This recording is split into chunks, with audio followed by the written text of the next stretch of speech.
সম্মানিত উপস্থিতি, আজ আমার বিষয়বস্তু হচ্ছে শবে বরাতের ফজিলত ও তাৎপর্যের দ্বিতীয় পর্বের আলোচনা। সূরা মুজাম্মিলের ৬ নম্বর আয়াতে শবে বরাতের রাত জাগার পদ্ধতি বলে দিয়েছেন। আল্লাহ তাআলা সূরা মুজাম্মিলের ৬ নম্বর আয়াতে বলেন, ইন্না নাশিয়াতাল লাইলি হিয়া আশাদ্দু ওয়াতআও ওয়া আকওয়ামু কিলা। নিশ্চয় ইন্না নাশিয়াতাল লাইল মানে রাত্রে ঘুম থেকে জাগ্রত হওয়া, ইবাদতের জন্য রাত্রে ঘুম থেকে জাগ্রত হওয়া, হিয়া আশাদ্দু ওয়াতআও ওয়া আকওয়ামু কিলা, এটা অনেক কষ্টকর।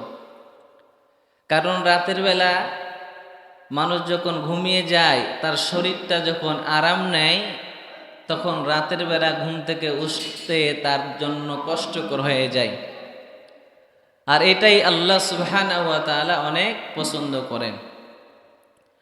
আপনারা অনেকেই জানেন অথবা অনেকেই জানেন না, শবে বরাতে রাত জেগে ইবাদত করা এটা একটি মুস্তাহাব আমল।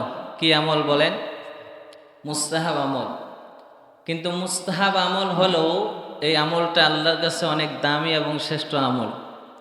কিন্তু আমলটা মৌলিকভাবে কি আমল বলেন? মুস্তাহাব আমল। এটা কোনো ফরজ কিংবা ওয়াজিব সুন্নত এমন কোনো আমল নয়, এটি একটি মুস্তাহাব আমল। কিন্তু মুস্তাহাব আমল হলেও এটা আল্লাহর কাছে শ্রেষ্ঠ আমল। আম্মা জান আয়েশা রাদিয়াল্লাহু তাআলা আনহা থেকে একটি হাদিস বর্ণিত আছে, তিনি বলেন, وعن عائشة رضي الله تعالى عنها قالت, আম্মা জান আয়েশা উম্মুল মুমিনিন আয়েশা রাদিয়াল্লাহু তাআলা আনহা বলেন, ফাকাদতু রাসূলুল্লাহি সাল্লাল্লাহু আলাইহি ওয়াসাল্লাম লাইলাতান। আম্মা জান আয়েশা বলেন, বিশ্বনবী রহমতের নবী এশারের নামাজ আদায় করার পর বিশ্বনবী আমার কিনারায় ঘুমাইলেন। ফাকরাজতু ফাইযা হুয়া বিল বাকি। গভীর রাত যখন হয়ে গেল, আমি তাকাইয়া দেখি বিশ্বনবী আমার পাশে ঘুমন্ত নাই। আম্মা জান আয়েশা বলেন, আমি মনে মনে ভাবলাম বিশ্বনবী রহমতের নবী হয়তোবা অন্য কোনো বিবির ঘরে গেছে, অন্য কোনো বিবির ঘরে মনে হয় বিশ্বনবী গেছেন। কিন্তু আম্মা জান আয়েশা বলেন, ফাকরাজতু ফাইযা হুয়া বিল বাকি। আমি যখন ঘর থেকে বের হইলাম, আমি তাকাইয়া দেখি রহমতের নবী বিশ্ব নবী সরকারে দো আলম ইমামুল মুরসালিন সাইয়্যিদুস সাকালাইন নবী আমার জান্নাতুল বাকি কবরস্থানে নবী আমার উম্মতের জন্য কান্না করে বলেন আল্লাহু আকবার। নবী আমার যখন দেখলেন আম্মা জান আয়েশা পেছন পেছন জান্নাতুল বাকিতে হাজির, বিশ্ব নবী আম্মা জান আয়েশাকে বললেন, ফাকালা আকুনতে তাখাফিন আইয়াহিফাল্লাহু আলাইকা ওয়া রাসূলু। আম্মা জান আয়েশাকে আমার নবী বললেন, ও আয়েশা, তুমি কি মনে করেছো আল্লাহ এবং তার রসুল তোমার উপরে অবিচার করবে? ও আয়েশা, তুমি কি মনে করছো আজকে আমার যেহেতু আমার একাধিক বিবি আছে, একাধিক স্ত্রী আছে, আজকের রাতটা আমি তোমার জন্য ওয়াকফ করলাম রে আয়েশা। তুমি যখন রাতের বেলা বিছানায় আমাকে দেখো নাই, তুমি মনে মনে ভাবছিলা হয়তো বা অন্য কোনো বিবির ঘরে গেছে। আম্মা জান আয়েশাকে বললেন, ও আয়েশা, আল্লাহ এবং আল্লাহর রসুল তোমার সাথে অবিচার করতে পারে না। আকুনতে তাখাফিনা আইয়াহিফাল্লাহু আলাইকা ওয়া রাসূলু। এবার আম্মা জান আয়েশা জবাবে বলেন, ও মায়ার নবী, রহমতের নবী, قلت يا رسول الله ظننت أنك أتيت بعض نسائك। আম্মা জান আয়েশা বলেন, ও নবী আমার, আমি তো মনে মনে ভাবছিলাম আপনি মনে হয় অন্য কোনো বিবির ঘরে গেছেন, কিন্তু না না, আমি তো আপনাকে জান্নাতুল বাকি কবরস্থানে দেখলাম। এবার রহমতের নবী বিশ্ব নবী বললেন, ফাকালা ইন্নাল্লাহা তাবারাকা ওয়া তাআলা ইয়ানজিলু লাইলাতান নিসফি মিন শাবান ইলাস সামাঈদ দুনিয়া। এবার রহমতের নবী বলেন, ও আয়েশা জানো, যখন অর্ধ শাবান চলে আসে, যেটাকে আমরা শবে বরাত নামে জানি, কি বারাত, ও আয়েশা জাননি, যখন শবে বারাতের রাত আগমন করেন, যখন শবে বারাতের রাত যখন চলে আসে রে আয়েশা, আমার আল্লাহ রব্বুল আলামিন প্রথম আসমানে হাজির হয়ে যায়। বলেন না আল্লাহু আকবার। ফায়াগফিরু লি আকসারা মিন আদাদি শারি গনামি কলবিন। আমার আল্লাহ প্রথম আসমানে আসার পর আমার আল্লাহ বনু কালবের বকরির পশমের চাইতে অধিক পরিমাণ মানুষকে ক্ষমা করে দেয়। বনু কলব মানে আরবের একটা বড় গোত্রের নাম হলো বনু কালব। এই বনু কালব হলো আরবের একটা বড় বংশের নাম, বড় একটা গোত্রের নাম। এই বংশের ছাগলের অনেকগুলো পাল ছিল, এই জন্য তাদেরকে বনু কালব বলে। এরে নবীর উম্মত, বনু কালবের ছাগলের যতগুলো পশম আছে, এর চাইতে অধিক পরিমাণ মানুষকে আমার আল্লাহ শবে বারাতের রাতে ক্ষমা করে দেয়। ও বান্দা, জীবনে তো অনেক ঘুম ঘুমাইছো, একটু সেই ভাগ্যবতী রজনীতে আল্লাহকে ডাকো আর আল্লাহকে বলো, হে মালিক, জীবনে অনেক গুনাহ করেছি, অনেক অন্যায় করেছি রে মালিক, আমার মতো গুনাহগার কেউ নাই, আমার মতো নাফরমান কেউ নাই, আমার মতো জাহান্নামের আসামি কেউ নাই। ও আল্লাহ, কত মানুষের উপরে জুলুম করেছি, কত মানুষকে গালি দিয়েছি। উলামায়ে একরামের জবান থেকে শুনেছি, অর্ধ শাবান শবে বরাত অনেক দামি রজনী, অনেক বরকতপূর্ণ রজনী। এই রাত্রে নাকি বনু কালবের বকরির পশমের চাইতে অধিক পরিমাণ মানুষ ক্ষমা পেয়ে যায়। ও আল্লাহ, তুমি যদি মনে করো আমার মতো দুর্বল নাফরমান বান্দার দোয়া কবুল করে নাও রে মালিক, এই রাতটা জেগে ইবাদত করো, আল্লাহকে না করে বাবা, কারণ এই রাতটা বড় দামি রাত্রে বাবা। অন্য হাদিসে রহমতের নবী সাইয়্যিদুস সাকালাইন ইমামুল মুরসালিন নবী আমার অন্য হাদিসে জানায়া দেয়, ক্বালা রাসূলুল্লাহ সাল্লাল্লাহু আলাইহি ওয়াসাল্লাম, ইযা কানাত লাইলাতুন নিসফি মিন শাবান নাদা মুনাদ হাল মিন মুস্তাগফিরিন ফাগফির লাহু।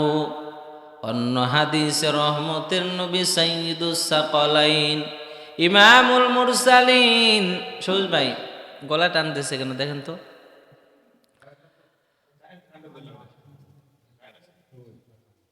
দেখেন।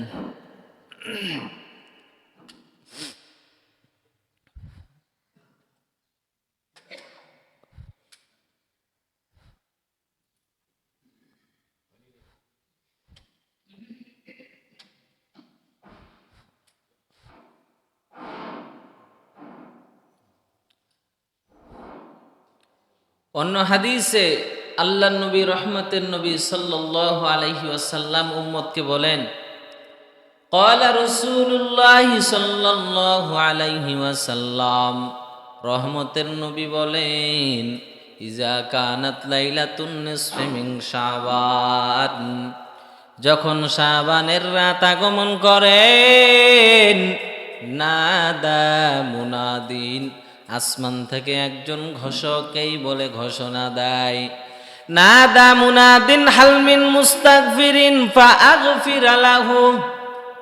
আসমান থেকে একজন ঘোষক ডাক দিয়া বলেন, এ দুনিয়ার মানুষ, এমন কোন গুনাহগার আছো আল্লাহর কাছে ক্ষমা চাইবি? এমন কোন মানুষ আছো আল্লাহর কাছে গুনার জন্য ক্ষমা চাইবা? আল্লাহর কাছে ক্ষমা চাও। আল্লাহর কাছে ক্ষমা চাইতে দেরি, মাফ করতে দেরি হবে না। আবার নবী বললেন, নাদা মুনাদিন হালমিন মুস্তাগফিরিন ফাআগফির লাহু, হালমিন সাইলিন ফাউদিয়াহু।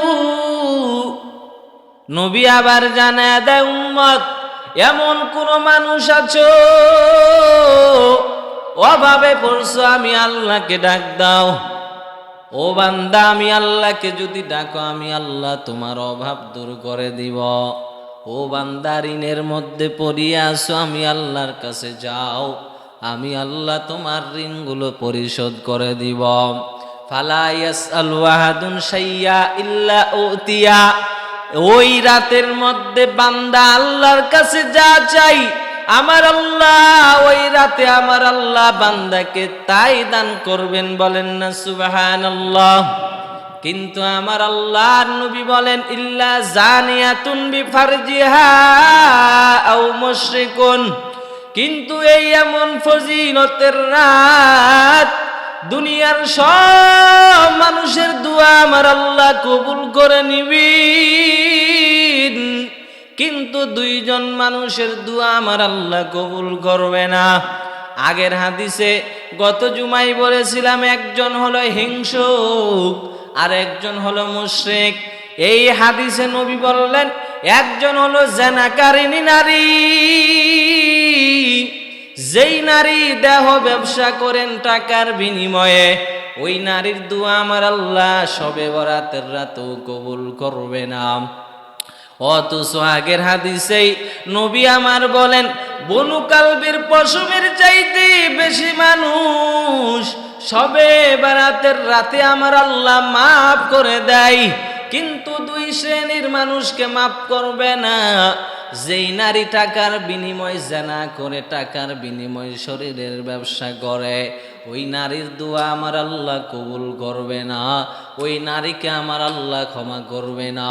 2 নাম্বার, আও মুশরিকুন, যেই বান্দা আগুনের পূজা করে, যেই বান্দা ওই অগ্নির পূজা করে, কাফির আর বেঈমান, ওই বান্দাকে আমার আল্লাহ ক্ষমার ঘোষণা দিবেন না। বাকি বাদ, ও মুসলমান ভাই, আমি আপনি তো আগুনের পূজা করি না, আমরা মুসলমান।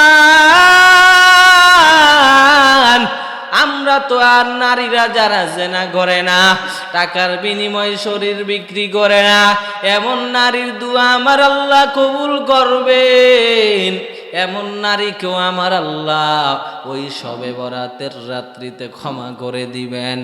এজন্য পায়ে হাত রেখে বলি, ও আমার কলিজার যুবক, জীবনে অনেক সময় নষ্ট করেছ রে ভাই, এটা একটা অফারের সময়, যখন বিভিন্ন শপিং মহলে বিভিন্ন ডিসকাউন্ট দেওয়া হয়, তুমি কাপড় নেওয়ার জন্য দোকানের মধ্যে এত ভিড়, যেভাবেই হোক আমাকে নিতে হবে। ও বান্দা, শবে বরাতের রাত হলো আল্লাহর পক্ষ থেকে ডিসকাউন্ট, গুনাহ মাফ করার বড় সুযোগ। শুধুমাত্র হিংসা অন্তরে রাখা যাবে না, মুশরিক হওয়া যাবে না, তাহলে আল্লাহর কাছে গুনাহ মাফ করার বড় সুযোগ। জীবনে কত অন্যায় করেছি ও বান্দা, আমার আপনার জীবনটা গুনাহে ভরা। সকালবেলা গুনাহ করি, দুপুরবেলা গুনাহ করি, সন্ধ্যাবেলা রাতের আধারে গুনাহ করি। ও বান্দা, ওই ডিসকাউন্টের রাত হলো শবে বরাত, ওই অফারের রাত হলো শবে বরাত, ওই রাতটা আল্লাহর সময় দাও। যদিও আমলটা মুস্তাহাব আমল, কিন্তু আমার আল্লাহ বিপুল পরিমাণ মানুষকে ক্ষমা করে দিবেন। ও বান্দা, ওই বিপুল পরিমাণ মানুষের মধ্যে যদি আমি আর আপনি পড়িয়া যাই, কপাল ধন্য। জীবনে কত সিজদা দিয়েছি, কবুল হয়েছে কিনা বড় ভাই? জীবনে কত ইবাদত করেছি, কবুল হয়েছে কিনা বড় ভাই? জীবনে অনেক তাহাজ্জুদের নামাজ আদায় করেছি, কবুল হয়েছে কিনা বড় ভাই? ও বান্দা, ওই রাতে আল্লাহর কাছে খালেস দিলে তওবা করে নাও। খালেস অন্তরে যদি তওবা করতে পারো রে গোলাম, আর আমার আল্লাহর কাছে যদি তোমার তাওবাটা কবুল হয়ে যায়, আমার আল্লাহ তোমারে ছোট্ট মাসুম বাচ্চার মতো মাসুম করে দিবেন। এটা হলো ডিসকাউন্টের রাত। শবে বরাতের রাতটা কিসের রাত বলেন? ডিসকাউন্টের রাত, অফারের রাত। আজকে কাপড়ের ডিসকাউন্ট, জুতার ডিসকাউন্ট দিলে আপনি আমি কাপড়ের দোকানে, জুতার দোকানে ভিড় জমাই। এই রাতটা হলো গুনাহ মাফের ডিসকাউন্টের রাত। এই রাতে ইবাদত করে যদি আল্লাহকে খুশি করতে পারি, পুরো জীবনের গুনাহ আল্লাহ পাক ক্ষমা করে দিবেন। এজন্য এই রাতটা আমাদেরকে কাজে লাগাইতে হবে। অন্য হাদিসে রহমতের নবী আমার জানায় দেয় উম্মত, ক্বালা রাসূলুল্লাহ সাল্লাল্লাহু আলাইহি ওয়াসাল্লাম, ইযা কানাত লাইলাতুন নিসফি মিন শাবান ফাকুমু লাইলাতাহা ওয়া সুমু ইয়াওমাহা। আল্লাহর নবী, রহমতের নবী, সরকারে দো আলম, সাইয়্যিদুস সাকালাইন, ইমামুল মুরসালিন নবী আমার বলেন, যখন অর্ধ শাবানের রাত, যখন ওই শবে বরাতের রাত আগমন করেন, ফাকুমু লাইলাতাহা, রাতের বেলা ইবাদত করো। কখন ইবাদত? রাতের বেলা ইবাদত করো। ওয়া সুমু ইয়াওমাহা, দিনের বেলা রোজা রাখো। রাতের বেলা ইবাদত, দিনের বেলা রোজা রাখো। কেন রে বান্দা? ফাকুমু লাইলাতাহা ওয়া সুমু ইয়াওমাহা ফাইন্নাল্লাহা তাআলা ইয়াকুল, আল্লাহ তাআলা বলেন, আলা মিন মুস্তাগফিরিন ফাগফির লাহু, এমন কোন বান্দা আছো গুনাহ করেছো, আমি আল্লাহর কাছে ক্ষমা চাও, আমি আল্লাহ ক্ষমা করে দিব। আবার আল্লাহ ঘোষণা দেয়, প্রথম আসমানে আইসা আমার আল্লাহ বলেন, আলা মিন মুস্তারজিকিন ফাআরযুকাহু, এমন কোন বান্দা আছো যে ঘরে খাবার নাই, খাবারের বড় অভাব। এমন কোন বান্দা আছো যার রিজিকের অভাব আছে রে বান্দা, যার ঘরে খানা নাই, যার ঘরে চাউল নাই, ডাউল নাই। এমন কোন অভাবী বান্দা যদি থাকো, আমি আল্লাহর কাছে রিজিক চাও, আমি আল্লাহর কাছে যদি রিজিক চাও, আমি আল্লাহ তোমার রিজিকের মধ্যে বরকত দান করব। আলা মিন সাইরিন ফাউতিয়াহু, এমন কোন বান্দা আছো, ও বান্দা তুই আজকে অসুস্থ, আমি আল্লাহর কাছে সুস্থতার নিয়ামতে চাও। কত ডাক্তারের কাছে ঘুরলা, সুস্থতা পাও নাই রে বান্দা, আমি আল্লাহর কাছে চাও। তোমার মনের মধ্যে কি পেরেশানি আছে, তোমার মনের মধ্যে কি টেনশন আছে, আমি আল্লাহর কাছে চাও, আমি আল্লাহ তোমার পেরেশানি দূর করব, আমি আল্লাহ তোমার টেনশন দূর করব। আলা কাজা হাত্তা ইয়াতুল ফাজরু, নবী বলেন আমার আল্লাহ এইভাবে ফজর পর্যন্ত, রাত্রে আমার আল্লাহ ফজর পর্যন্ত বান্দাকে ডাকতে থাকেন, আল্লাহু আকবার। ও বান্দা, ও আমার কলিজার যুবক, আমার আল্লাহ রাতের বেলা আসমানে আইসা ফজর পর্যন্ত বান্দাকে ডাকে, আসো। কার খাবারের অভাব, আমি আল্লাহর কাছে চাও, অভাব দূর হয়ে যাবে। কে ঋণের মধ্যে পড়ে, আসো আসো আমার কাছে, আমি আল্লাহ ঋণ মুক্ত করার ব্যবস্থা করে দিব। কে পেরেশানিতে আসো, আমি আল্লাহর কাছে চাও, পেরেশানি দূর করে দিব। এইভাবে আমার আল্লাহ ফজর পর্যন্ত ডাকতে থাকে রে বান্দা। কিন্তু আমরা বান্দা এতটাই বেহুশ হয়ে গেছি, শবে বরাতের মতো বরকতপূর্ণ রাত, এই রাতের মধ্যে আজ আমরা বান্দা টেলিভিশন দেখাই ব্যস্ত, গল্প গুজবে ব্যস্ত, ঘুমের মধ্যে ব্যস্ত। ও যুবক, কত আর ফাজলামি করবি, কত আর গুনাহ করবি? অন্তত এই ডিসকাউন্টের রাতটা তুমি ধরিয়া নাও, আমল করো, ইমানটারে মজবুত বানাও রে ভাই। কারণ ওই কবর ইমান আর আমল ছাড়া কাউকে চিনবে না রে বাবা। গত জুমাই বলেছিলাম, ওই আবু যর গিফারি নবীর মেয়ে ফাতেমার জন্য কবরে যখন খনন করার জন্য যায়, কবর বলে আমি ফাতেমারে চিনি না, আমি নবীর কলিজার টুকরা কন্যারে চিনি না, আমি হাসান হুসাইনের মা ফাতেমারে চিনি না, আমি কবর চিনি নেক আমল। ও আল্লাহর বান্দা, কেমন ফাতেমা জানো? হযরতে আলীর ডাক দিয়া কয়, ও স্বামী আমার, কোনদিন আমাকে পরপুরুষ আমারে দেখে নাই, সর্ব অবস্থায় আমি ঢিলা ঢালা জামা পরেছি, আজকে আমার গায়ে কাফনের কাপড় পরাইবিন, আমাকে রাতের বেলা দাফন করে দেন। কারণ দিনের বেলা যদি দাফন করেন, এলাকার মানুষ বলবে নবীর মেয়ে ফাতেমা লম্বা এতটুকু, মোটা ছিল এমন। ও আলী, আমি ফাতেমা জীবনে কোনো পরপুরুষ আমারে দেখতে পারে নাই। ও আমার কলিজার স্বামী আমার, রাতের বেলা আমাকে দাফন করে দাও। এমন একজন দিনদার নারী ছিলেন রে বাবা। ওই নারীর ব্যাপারেও কবর বলল, নেক আমল নিয়ে আসলে আমি কবরের ব্যবহার বড় ভালো, গুনাহ নিয়ে আসলে আমি কবরের ব্যবহার বড় খারাপ। দুই পাশের মাটির চাপ, ও বান্দা কেমনে সহ্য করবি? তুই তো আজকে একটা আঙ্গুল কেটে গেলে ওই আঙ্গুলের জ্বালা পোড়া সহ্য করতে পারো না রে বাবা। ফানি কিং জগতের একজন আলামিন নামের একজন টিকটকার আগুন নিয়ে ভিডিও বানাইতে গিয়া পুরো শরীরটা পুড়িয়া গেল। সাক্ষাৎকার নেওয়া হলো, আলামিন ভাই, এই যে আগুন দিয়ে পুড়লো, কি পরিমাণ যন্ত্রণা আপনার হইছে?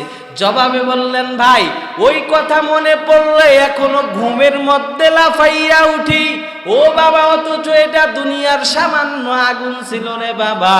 এই আলামিন ভাই বলে, ঘুমের মধ্যেও আমি যখন ওই আগুনের কথা আমার স্মরণ হয়ে যায়, আমি ঘুম থেকে লাফাইয়া পড়ি। তাহলে বুঝেন কি পরিমাণ আগুনের কষ্ট রে বাবা। এজন্য বলবো, এই সবে বরাতের রাতে আমল করেন, ইবাদত করেন, বেশি বেশি আমল করেন।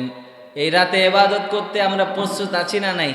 আজকে প্রচুর অবস্থা খারাপ গলার, মাইকের যে কি সমস্যা হচ্ছে, আমার বুক ব্যথা করতেছে। কি ব্যাপার?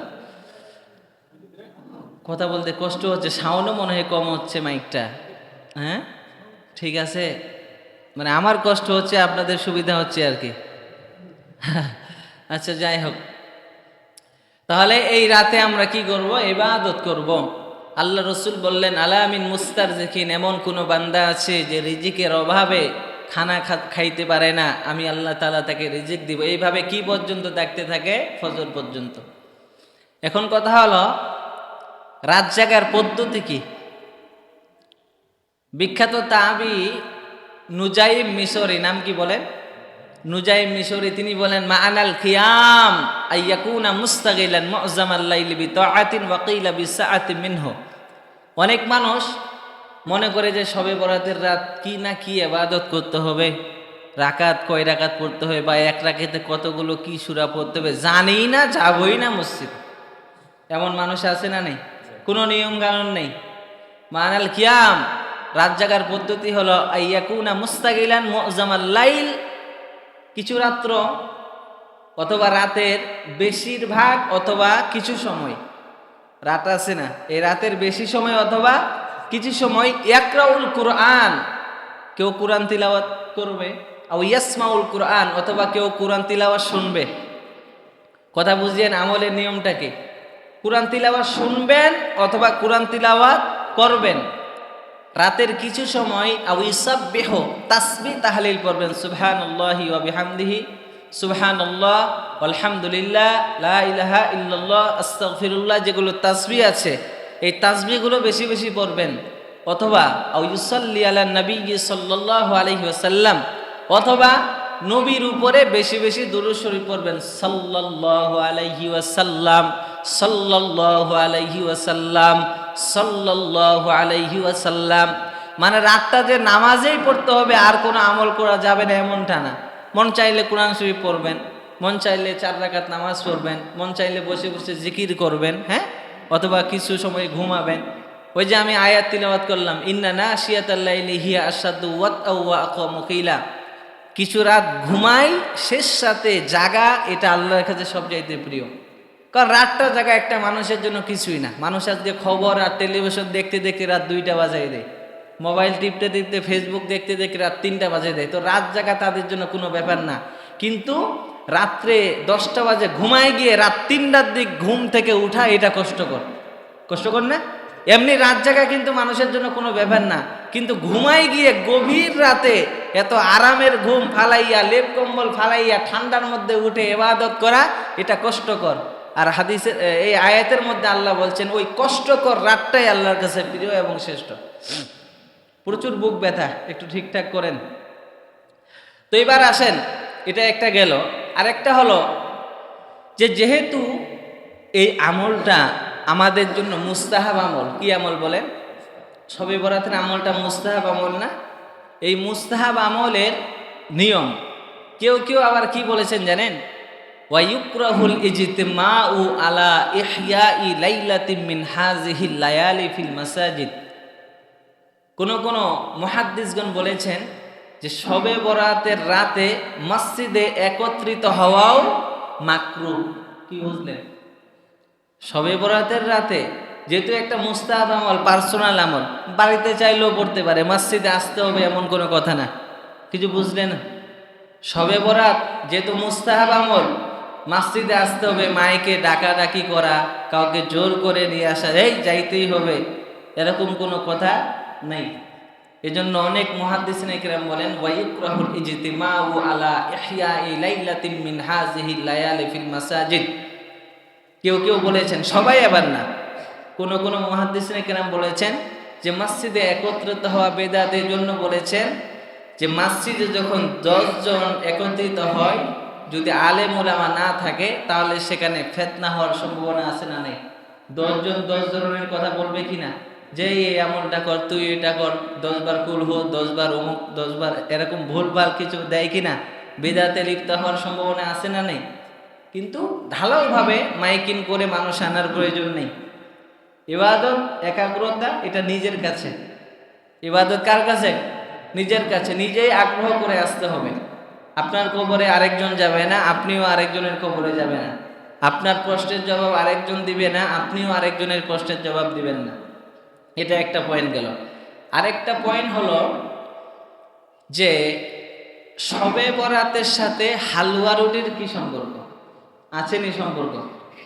আপনারা হালুয়া রুটি খান? হ্যাঁ, ও গোশত রুটি খাচ্ছেন। আচ্ছা, কেউ কেউ হালুয়া রুটি খাচ্ছে। আচ্ছা, হালুয়া রুটির বিধানটা কি আমি একটু আপনাদেরকে বলি। শবে বরাতে হালুয়া রুটি এবং শবে বরাতের কোনো সম্পর্ক নাই। তেমনি ভাবে মানুষ যুক্তি দেয় নবীজির দান্দান মোবারক শহীদ হয়েছিল বিদায় নবীজি নরম খাবার হিসাবে হালুয়া রুটি খেয়েছিলেন। একটা যৌক্তিক প্রশ্ন। নবীজির দান্দান মোবারক শহীদ হয়েছিল বিদায় নবীজি কি খেয়েছিলেন? হালুয়া রুটি খেয়েছিলেন। এটার সাথে শবে বরাতের হালুয়া রুটি খাওয়ার কোনো সম্পর্ক নেই। এখন যারা যুক্তি দেয় যে নবী সাল্লাল্লাহু আলাইহি সাল্লাম হালুয়া রুটি খাইছেন বিদায় আমরাও খাবো, আমি বলবো তোমরা হালুয়া রুটি প্রতিদিন খাও, কোনো সমস্যা নেই। যদি আপনি নির্দিষ্ট শবে বরাতের 1 বছরের একটি দিন খেয়ে বাকি 365 দিন আর হালুয়া রুটির খবর নাই, তার মানে বোঝা গেল আপনি শবে বরাতকে উপলক্ষ মনে করে খাইছেন, এটা বিদআত।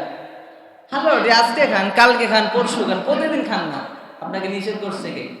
এবার আমার কাছে একটা প্রশ্নের উত্তর দেন, নবীজি হালুয়া রুটি খাইছেন, দান দান মোবারক শহীদ হয়েছে বিদায়, আপনার একজন সুস্থ বাবাকে, ন্যাংরা মানুষ আছে না, ন্যাংরা মানুষকে কেউ যদি তার হাতের যেভাবে ভর করে হাতে লাঠি দেয়, তাকে দিলে মানাই। একজন সুস্থ টাটকা মানুষকে যদি কেউ একটা লাঠি দিয়ে বলে বাবা তুমি এটা ভর করে চলো, তাকে লাঠি দিবে কি দিবে না? তো নবী সাল্লাল্লাহু আলাইহি সাল্লাম হালুয়া রুটি খাইছেন, দাঁত ভাঙ্গার কারণে। তোমার টাটকা দাঁতগুলো আছে, তুমি হালুয়া রুটি খাও কেন? তোমার যদি দাঁত ভেঙে যাইতো, তোমার জন্য নরম খাবারের ব্যবস্থা ছিল। তাহলে নবীর দাঁত ভাঙছে, নবী বেদনায় দুঃখে কষ্টে তিনি নরম খাবার খেয়েছেন। আপনি যদি হালুয়া রুটি খাইতে চান নবীর সুন্নত হিসাবে, আগে দাঁতগুলো ভাঙ্গেন। মাসালা বুঝছেন? এটা একটা মাসালা গেল। আরেকটা মাসালা হলো, নবীজি সাল্লাল্লাহু আলাইহি সাল্লামের দাঁত ভাঙছে উহুদ যুদ্ধের সময়। কি যুদ্ধ? উহুদ যুদ্ধ হয়েছে 3 হিজরিতে শাওয়াল মাসে। কি মাসে? আর আপনারা হালুয়া রুটি খান নবীর সুন্নত হিসাবে শাবান মাসে। তো কতাই শাওয়াল মাস আর কতাই শাবান মাস সুন্নত পালন হবে? এটা কথা বলেন। নবীজি খাইছে কখন? শাওয়াল মাসে। উহুদ যুদ্ধে যখন কাফেরের আঘাতে নবীজির দান্দান মোবারক শহীদ হয়েছিলেন, তিনি নরম খাবার খেয়েছিলেন। আর উহুদ যুদ্ধটা হয়েছিল কি মাসে? শাওয়াল মাসে। আর আপনার এখানে শাবান মাসে। তাহলে বোঝা গেল হালুয়া রুটির বিধান শরীয়তের মধ্যে কোনো নেই। হালুয়া রুটির বিধান যদি শরীয়তে না থাকে, গোস্ত রুটির বিধান থাকবে? কথা বলেন। আজকে এখন গোস্ত রুটি আপনাকে শবে বরাতের দিন খেতে হবে কেন? শবে বরাত আমলের রাত, এই রজনীটা মানুষ আজকে আত্মীয় স্বজনকে দাওয়াত দিয়ে নিয়ে আসে, যে আসেন আজকে শবে বরাত। মানে কি বুঝাইলেন? যে আসেন আজকে মেহমান, আজকে রাত্রে গোস্ত রুটি খাবো। বুঝছেন আমার কথা? তো শবে বরাত এটা হলো আমলের রাত। এই রাতে ইবাদত করতে হবে, আমল করতে হবে। অযথা হালুয়া রুটি গোস্ত রুটিতে সময় না দিয়ে আল্লাহকে সেজদা করেন, আল্লাহর কাছে বেশি বেশি কি করেন? ইবাদত করেন। তাহলে স্পষ্ট হয়েছে কথা। হালুয়া রুটির সাথে নবীজির দন্দান মোবারক কোনো সম্পর্ক আছে? ওইটা ছিল কি মাসে? শাওয়াল মাসে। আর এটা হলো শাবান মাসে। নবীজি হালুয়া রুটি খাইছেন দান্দান মোবারক শহীদ হওয়ার কারণে। অতএব আপনারা যদি কেউ হালুয়া রুটি খেতে চান, নিজেদের দাঁতগুলো আগে ভেঙে দিবেন, তারপরে কি খাবেন? হালুয়া রুটি খাবেন। এটা একটা মাসালা গেল। এবার আসেন শবে বরাতে আলোকসজ্জার বিধান। আলোকসজ্জা বুঝেন? লাইটিং করা, আনুষ্ঠানিকভাবে মসজিদে একটা প্যান্ডেল করা, ওখানে অধিক লাইট লাগাইয়া বিভিন্ন ধরনের আনুষ্ঠানিকতা করা, এটা সম্পূর্ণ কি? বেদাত। কলা আলী ইবনে ইব্রাহিম ওয়া আউয়ালু হুদুসিল ওয়াকিতে মিনাল বারামিকা। এই আলোকসজ্জার বিধানটা, মসজিদে এখন 2টা লাইট আছে, শবে বরাতের দিন 4টা লাগান। শবে বরাতের দিন কয়টা লাগাই? 4টা। কেউ লাগাই 6টা। কেন ভাই? আপনার 2টা লাইট কি এতদিন যথেষ্ট ছিল না? শবে বরাতে আপনাকে আলোকসজ্জার বিধান আপনাকে কে দিল? ইসলামে আলোকসজ্জার কোনো বিধান কি নাই? নির্ধারিত নাই। এই আলোকসজ্জার বিধান আসছে বারামিকা নামক শহর থেকে। কি নাম? ওয়া আউয়ালু হুদুসিল ওয়াকিতি মিনাল বারামিকা ওয়া কানু আবদাতুন নার। এই বারামিকায় যারা বসবাস করতো এরা ছিল আগুনের পূজারী। কিসের পূজারী? ফালাম্মা আসলামু আদখালু ফিল ইসলাম। এই আগুনের পূজারীরা যখন ইসলাম ধর্ম গ্রহণ করলেন, তারা শবে বরাতে এই আলোকসজ্জাগুলো ঢুকিয়ে দিলেন। এই আতশবাজিগুলো পাকিস্তানে আর ইন্ডিয়াতে বেশি হয়, আলহামদুলিল্লাহ তুলনামূলক বাংলাদেশে কম। এই আলোকসজ্জার বিধান কোথায় বেশি? পাকিস্তান এবং ইন্ডিয়াতে। আলহামদুলিল্লাহ তুলনামূলক বাংলাদেশে কম, কিছু কিছু জায়গায় হয়। তো আপনারা আলোকসজ্জা করবেন নেই, তাহলে কি করতে হবে? ইবাদত করতে হবে। আলো বেশি লাইটিং এর ব্যবস্থা করা যাবে না। এবার আসেন শবে বরাতে কিছু কিছু সাহাবী এবং কিছু কিছু তাবির যুগে আরেকটা মুস্তাহাব আমল হলো কবর জিয়ারত করা। কি জিয়ারত করা? কবর জিয়ারত করা। হাদিসটা হলো ওয়া আফদালু আইয়ামি জিয়ারাতি আরবাআতুন। 4 দিন কবর জিয়ারত করা উত্তম। কয় দিন? একটা হলো ইয়াউমুল ইসনাইন, সোমবার। কি বার? ওয়াল খামিস, বৃহস্পতিবার। সোমবার, বৃহস্পতিবার। ওয়াস তারপরে ইয়াউমুল ইসনাইন ওয়াল খামিস ওয়াল জুমআ শুক্রবার, ওয়াস সাবতি শনিবার। কয় দিন? 4 দিনের মধ্যে প্রথম দিন সোমবার, আরেক দিন বৃহস্পতিবার, আরেক দিন শুক্রবার, আরেক দিন শনিবার। এই 4 দিন কবর জিয়ারত করা কি উত্তম। এবার আসেন, ওয়া জিয়ারাতু ইয়াউমাল জুমআতি হাসানুন, জুমার নামাজের পরে শুক্রবারে কবর জিয়ারত করা উত্তম। এই যে জুমার নামাজ এখন, এই জুমার নামাজের পরে কবর জিয়ারত করতে যাওয়া কি উত্তম। ওয়া ইয়াউমাস সাবতি ইলা তুলুইশ শামসি, শনিবারে সূর্যোদয়ের আগে মানে সূর্য ওঠার আগে কবর জিয়ারত করা কি উত্তম। শনিবার শনিবার কখন? সময় কখন? সূর্য ওঠার আগে। ওয়া ইয়াউমাল খামিস ফি আউয়ালিন নাহার ওয়া কিলা ফি আখিরিন নাহার, বৃহস্পতিবারে দিনের শুরু ভাগে অথবা দিনের শেষ ভাগে। বৃহস্পতিবারের সময় কখন? একবারে সকালে, নয়তো একবার সন্ধ্যায়। তারপরে কি? ওয়াইয়াউমাল খামিস ফি আউয়ালিন নাহার ওয়া কিলা ফি আখিরিন নাহার ওয়া কাযা ফিল লায়ালিল মুতাবাররাকা, আর বরকতময় রজনীগুলোতে কবর জিয়ারত করা উত্তম। লা সাইয়্যিমান লাইলাতা বারাআ, বিশেষ করে শবে বরাতের রাতে। বরকতময় রজনী আছে না নেই? শবে কদর আছে, লাইলাতুল বারাআত আছে, আরো বিভিন্ন বরকতময় রজনী আছে। বিশেষ করে শবে বরাতের রাতে কবর জিয়ারত করা কি উত্তম। তাহলে আজকের যে আলোচনাটা করলাম আপনাদের মাঝে স্পষ্ট হলো তো যে শবে বরাত মানে হালুয়া রুটি নয়। শবে বরাত আসলেই টাকা না থাকলেও ধার করে গরুর গোশত কিনতে হবে, রুটি বানাতেই হবে। যারা বানায় না তাদেরকে তাচ্ছিল্যের চোখে দেখা। যারা শবে বরাতে হালুয়া রুটি বানাই না তাদেরকে বলা, এই আজকে হালুয়া রুটি বানাবা না, টাকা না থাকলে ধান নিয়ে যাও, এরকম উৎসাহ দিবেন না। শবে বরাত হালুয়া রুটি খাওয়ার দিন নয়, গোস্ত রুটি খাওয়ার দিন নয়। শবে বরাত হলো ইবাদত করার দিন। আপনি প্রতিদিন গোস্ত রুটি খান, শবে বরাতেও খান, কিন্তু উপলক্ষ হিসাবে খেতে পারবে না। কেউ যদি শবে বরাতের দিনেও গোস্ত রুটি খায় তাতেও অসুবিধা নাই, কিন্তু আপনি যদি শুধু ওই একদিন খান, বাকি বছরে কোনোদিন খান না, তাহলে বোঝা গেল যে আপনি শবে বরাতকে উপলক্ষ করে খাইছেন, এটা বিদআত। দিনকে উপলক্ষ করে খাওয়া যাবে না, প্রতিদিন খান। শবে বরাতের দিনেও খান, তাতেও আপত্তি নেই, কিন্তু ওই একদিন খেয়ে বছরে আর কোনোদিন খান না, তার মানে বোঝা গেল আপনি এটাকে শবে বরাতের উপলক্ষ হিসাবে খাইলেন, এটা বিদআত। আল্লাহ পাক আমাদের সবাইকে সুন্নত এবং বিদআতগুলো বুঝার তৌফিক দান করুন।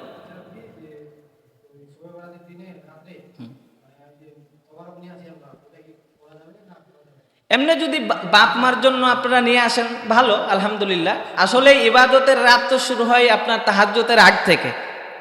মানে আমাদের যারা তাবারক নিয়ে আসে এরা কিন্তু এশারের নামাজের সময় নিয়ে চলে আসে, এমনটা না? এমনটা হয়তো যদি বাপ মায়ের দোয়ার জন্য বরকত মায়ের রাতে নিয়ে আসে, নিয়ে আসতে পারেন, অসুবিধার কথাই। হ্যাঁ, না পারবেন, যদি আপনি নিয়ে আসেন এটাকে মানে ফজিলতের রাত হিসাবে নিয়ে আসতে পারবেন। এটা এক্সট্রা আমল এরকম না, বা আনতে হবে এরকম না। যদি নিয়ে আসেন বাপ মার দোয়ার জন্য সেটা ভিন্ন কথা বুঝাইতে পারলাম? আল্লাহ না, হ্যাঁ হ্যাঁ হ্যাঁ হ্যাঁ, না সব রাত উপলক্ষে আনা যাবে না।